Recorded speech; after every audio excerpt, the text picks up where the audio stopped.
But the Cubs are the ones saying no. The reason that this disagreement or a separation would happen is because the Cubs are saying, no, don't put us on that tier, right? Right. Yeah. Exactly. But I think the Cubs would rather end up on that tier than not be on there. That's, and I don't know what the Chisholm feels quite the same way. I'm not sure. I don't know. It's crazy. Let's bring in our buddy Jesse Rogers live in Arizona. There's a lot to talk about, more like business of baseball stuff. It's the business of baseball, Jess. What did you think yesterday when you heard the news? You're part of the coverage on ESPN. This will be the last year. They're going to get out of that deal early, both MLB and ESPN, I guess, figuring that it was in both parties' best interest. I'm a little surprised. I mean, it dominates ESPN during the summer once the NBA is over and the NHL is over. There are Sunday night games. Baseball is of interest in July and August before football starts up again, but they obviously weren't happy with the deal that they had with Major League Baseball, it sounds like. Yeah, they just didn't like those rights fees through the roof for 1 day a week. Basically Sunday night, that's it, right? We used to have more days and more games, but it was down to that one. And, I think ESPN probably could do a better job of covering the sport. We don't have a daily show like the NBA and NFL does, and I'm sure they have more on the NHL than even Major League Baseball. So I don't think the league loved how ESPN covered it, and I don't think ESPN loved paying $550 million.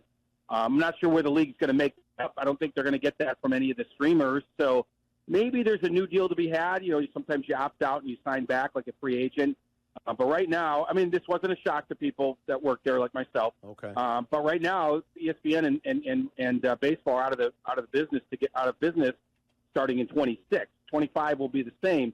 It's shocking. I mean, that's been a sport on ESPN for 30 years. And it's kind of shocking to hear that it may not be on ESPN anymore, including the playoffs, which I was able to work the last 3 years. So we're losing all of that after 25. I don't love it, but what are you going to do? Is this thing going to go to a streaming service at some point that controls all of baseball media, all of baseball games and stuff like that? Yeah, I mean, Rob Manfred would like to sell the whole national package to one place, Netflix, Amazon, Roku, whoever, and you would be able to go on that, let's say Netflix, and pay your subscription fee and then pay another fee if you want the Cubs, and then maybe another one, a bundle if you want the Cubs and Sox, and so on and so forth. You could basically pay as you go on which team you want to subscribe to, and I think that's what this is heading towards if they can get the big markets to agree on this. Would there still be national broadcasts built into that, though, that you don't have to pay for? Maybe. I don't know. It depends what outlet they would put it on. Yeah, maybe there'd be a national game of the week on Netflix that you don't have to That's what I'm wondering. Or at least not pay extra for. Let me make that clear. Not pay extra for. Like now, you can watch a TBS game on Saturday. You can watch, or a Fox game on Saturday. You can watch Sunday Night Baseball on Sunday. Like, is that going to go away forever in the future? You think that could still be a viable option for people to at least see national games? I think so, because you can't cut the sport off to people that don't have enough money to pay. Like, you're going to just lose fans if you don't give something free, so to speak, if you're at least a basic subscriber to one of these streamers. I don't know all the details. I just know he wants to put it all under one umbrella. But until then, they're going to piecemeal it together and make as much money as they can. How much are the Dodgers and Yankees going to fight that, considering they seem to be the ones that are still left standing in this whole RSN thing? They're the ones that make a lot of money. Yeah, those would be the two. You're exactly right. Those would be the two. The Dodgers make $300 million a year off their local TV contracts. Just for comparison, the Cubs make about $100. They make about $100. So, yeah, I think that it is the Dodgers and Yankees fighting it. But to get to the new economic system, maybe they'll agree with it. Who knows? What's going on with Marquee, too, and maybe a split from Comcast? Yeah, so right now, I don't know if people know, Marquee and Comcast are on a week-to-week sort of agreement. They're renewing every week to stay on Xfinity/Comcast. And it's going to come to a head as we hit the season. They're not going to go week-to-week starting on April 1st. Comcast is putting a lot of pressure on not just the Cubs, but teams around the country to put them on the top sports tier, the most expensive. And in the past, the Cubs have fought it and have stayed off the top tier. I don't think that's going to happen this year. I think they're going to be forced to go to the top tier. And from my understanding is when a team goes to the top tier, they lose about 20% of their subscribers, people that are not paying for that top tier. Now, maybe they eventually will, but on day one they lose about 20%, and then we'll see if that 20% decides to pay more for the top sports tier. So I think it's going to come to a head in about 4 or 5 weeks.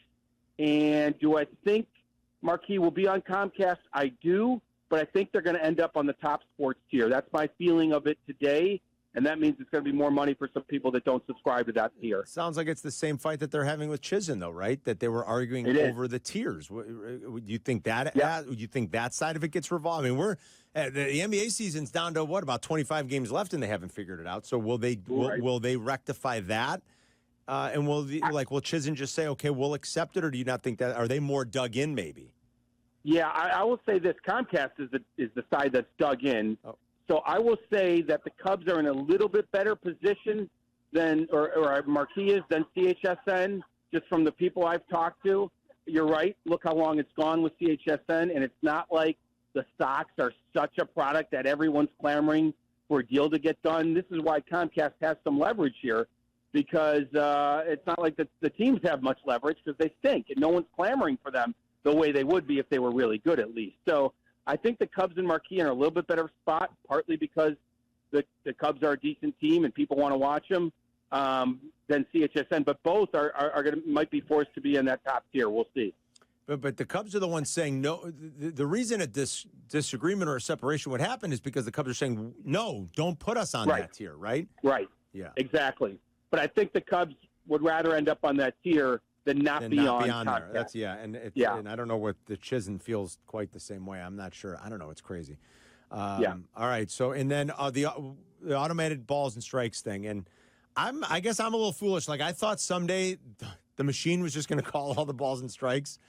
And then I was reading through your article, and then we watched some of the game yesterday, and the umps still call balls and strikes, but they have the challenge system in place. Is that the way they envision this when it reaches the big leagues, or even like 5 or 10 years from now? Or will the system do all the work in terms of balls and strikes? Obviously, you need a home plate umpire for a lot of other things. Yeah, according to the league, this is, and I didn't put this part of my story, but according to the league, in order of preference between umpires do everything, robots do everything, and the middle ground is the challenge system. In order of preference, the league says the players and coaches like challenge system first, and likes human umpires second, and likes robot umps for everything third. People apparently don't want just robot umps calling every pitch. I think, as I've mentioned before, there are some technology issues if you're trying to get them to call every pitch, whereas the challenge system is mostly going to be used for egregious errors. They can correct those. There's some issues about the strike zone and the box and all these things if they use full-on robots. So apparently, in preference, it's challenge, then it's stay status quo, stay with umpires, and the third choice is full-on ABS. So that's why I think they're going with the challenge system. And, Jess, if you keep winning the challenges, you keep retaining a challenge. Is that right? Yes, exactly right. Exactly right. So yesterday in the second inning, Cody Petit, the Cubs starter, challenged a ball call. It was overturned to a strike, and the Cubs kept their challenge. They had 2 the rest of the game. Later, a Dodgers catcher challenged a ball call, and it was upheld. It was a ball. So then they were down to 1 challenge. So they were down to 1. So if they blew it again, they'd be done. They'd be done. But as long as they got it right, they would retain their 1 challenge. Yeah, exactly. And there's some talk that if it comes to the regular season, maybe each side in extra innings would get 1 extra. You know, there's all sorts of tweaks they can make. But I think it's coming in 26. It was pretty seamless yesterday. It was a little different, though. I mean, just like we had to get used to video replay, not every strike is for sure a strike. Like, you have to wait that 1 second if it's close to see if anybody challenges. The pitcher, the catcher, and the hitter are the only 3 people that can challenge. You can get no help from the dugout. If an umpire hears yelling, challenge, challenge, he will not allow the challenge. It has to be instantaneously from those 3 people, pitcher, catcher, hitter. So it's kind of interesting. Yeah, it is kind of interesting. I think it's coming next year. I really do. What was the crowd like yesterday for the first game? They were at Camelback. You know, it's obviously the Dodgers and it's the Cubs. What was the crowd like yesterday? It was good. It was really good. And I'm at the home opener for the Cubs today. It's really good. The weather is beautiful. A little cooler in the first week or so, but it's gorgeous. Sloan Park and Dodgers Camelback. They're nearly sold out every game. So there was a line out the door to see Yamamoto pitch yesterday. Today, Shota Imanaga, the Cubs didn't want him facing the Dodgers, even though Yamamoto faced the Cubs, because Shota is going to open up in Japan. He pitched on the backfields today, so starting is Jordan Wicks for the Cubs, and most of the regulars are in the lineup. So it's kind of fun to see, the Cactus League start up here. What are those crowds like at Camelback when the White Sox play? I'll let you know on Monday. That'll be my first game. Very the good. Sox are here at Sloan tomorrow. I'll let you know on Monday. My guess is what's deader than dead? Dead. Real nice. Yeah, Real nice. it's got to be dead. Absolute zero. Okay. Anything else we need to know about, like business of baseball? Anything else? Anything we're missing here? Well, I mean, there'll be salary cap conversations over the next 2 years to talk about. But no, the big thing is what I said about the Cubs TV situation. It's coming to a head next month. And again, there is that possibility. They won't be on Comcast. I don't think it's going to happen. My final thought is, Jurko, this is to you. Talking to people in the around baseball down in Arizona, at least, everybody is picking the Cubs to win this division and going away. I am too. They are cross off the Cardinals. They're resetting. Cross off the Pirates, even though they have good pitching.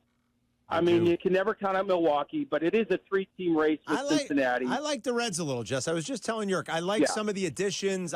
They're going to get this young Matt McCain back who missed all last year, so you never know when you have a whole year of your young development interrupted because of an injury. That's tough, but he flashed at times in 23.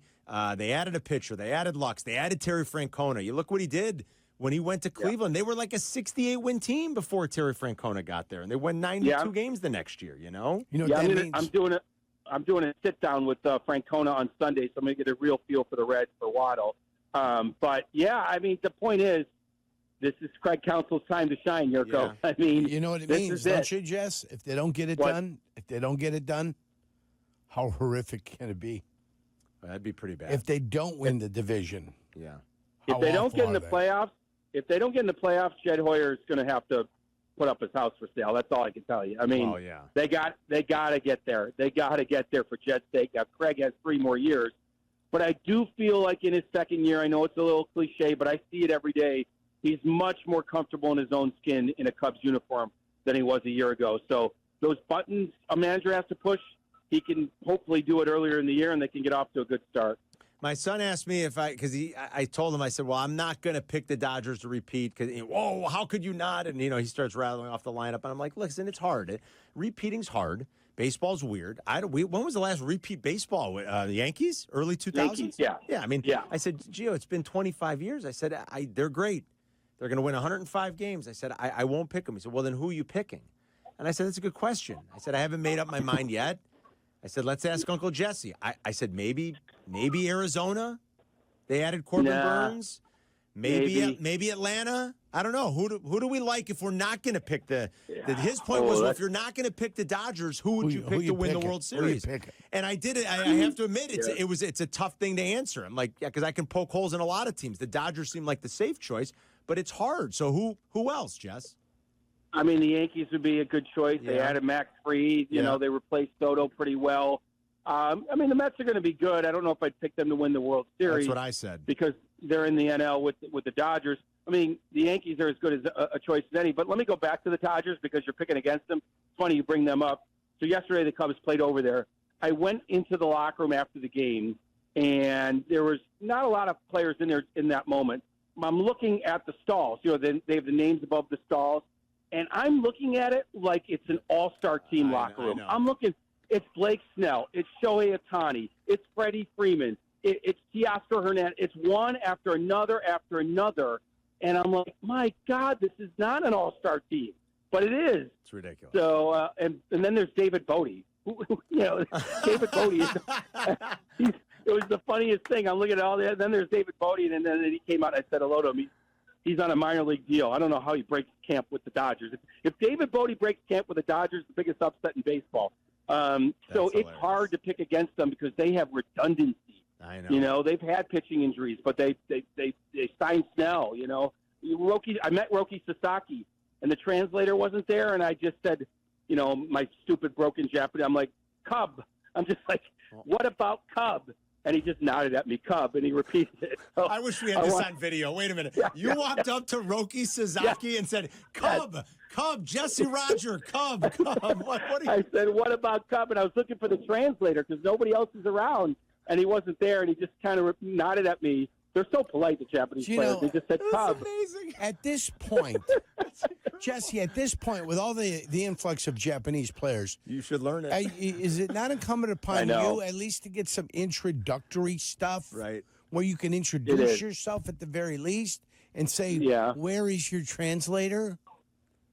Yeah, you're right, Jurko. I've kind of dropped the ball with the Spanish and my Japanese. I just kind of rely on the translator.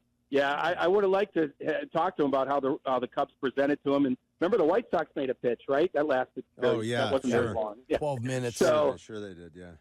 So I mean, it's just one star after another in there, and So I don't know if I could pick against the Dodgers right now. I love it. All right, Jess. Good stuff. Have a good weekend. We'll talk to you next week.